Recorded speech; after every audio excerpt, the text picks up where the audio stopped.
Eder. Mac. Pallister. Un supplemento di indagine sulle tracce telefoniche di Liliana Resinovic, un'analisi approfondita e arguta. Immagina una scena intricata, degna delle migliori menti investigative come Sherlock Holmes e la signora in giallo. Il mistero si infittisce intorno alla tragica scomparsa di Liliana Resinovic, una 63enne di Trieste, il cui destino oscuro ha lasciato la comunità in uno stato di sciocca incredulità. Era il 14 dicembre 2021 quando Liliana scomparve senza lasciare traccia, per poi essere ritrovata cadavere, avvolta in 2 sacchi per l'immondizia. In un'area boschiva del parco dell'ex ospedale psichiatrico di San Giovanni il 5 gennaio 2022. L'attenzione investigativa si rivolge ora a uno dei 2 telefoni cellulari di Liliana, con un supplemento di indagine che potrebbe rappresentare una svolta cruciale in questo caso complesso. La famiglia Resinovic, tramite i propri legali, ha richiesto un approfondimento dettagliato sul traffico telefonico del 14 dicembre 2021. E la Procura di Trieste ha accettato la richiesta il 3 maggio scorso. Un atto che promette di svelare nuovi dettagli, forse decisivi.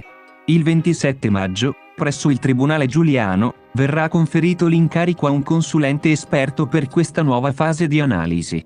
La Procura ha designato l'ingegnere Nicola Chimello, figura già nota per la sua precedente analisi sui cellulari coinvolti nel caso. La fase iniziale dell'indagine, condotta da Chimello, si era conclusa con il rigetto della richiesta di archiviazione avanzata dal pubblico ministero Maddalena Kergia. In seguito alla disposizione di ulteriori indagini da parte del GIP Luigi Dainotti. Per la famiglia Resinovic, il consulente informatico Francesco Zorzi rappresenta la controparte nella ricerca della verità.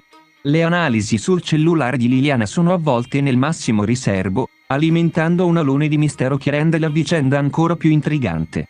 Tuttavia, è evidente che l'obiettivo è far luce su alcuni specifici elementi del traffico telefonico della giornata della scomparsa. Questo approfondimento non rientra tra i 25 punti indicati dal giudice Dainotti, suggerendo che nuovi elementi o intuizioni potrebbero essere emersi nel corso delle indagini. Ed era già esplorato molti aspetti del caso, soffermandosi anche su una precisa telefonata. Ora, il compito di svelare eventuali ulteriori dettagli ricade sui consulenti. Cosa riveleranno le nuove analisi?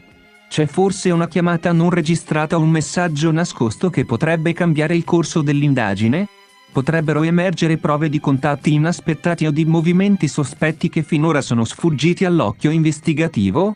Ogni dettaglio, per quanto piccolo, potrebbe essere la chiave per risolvere il mistero della scomparsa e della morte di Liliana Resinovic. Le nuove indagini sul traffico telefonico rappresentano una speranza per la famiglia e per la giustizia, nella speranza di portare chiarezza e chiusura a questo tragico capitolo. Come Sherlock Holmes insegnava, una volta eliminato l'impossibile, ciò che resta, per quanto improbabile, deve essere la verità. Ehi, non dimenticare di iscriverti a questo canale.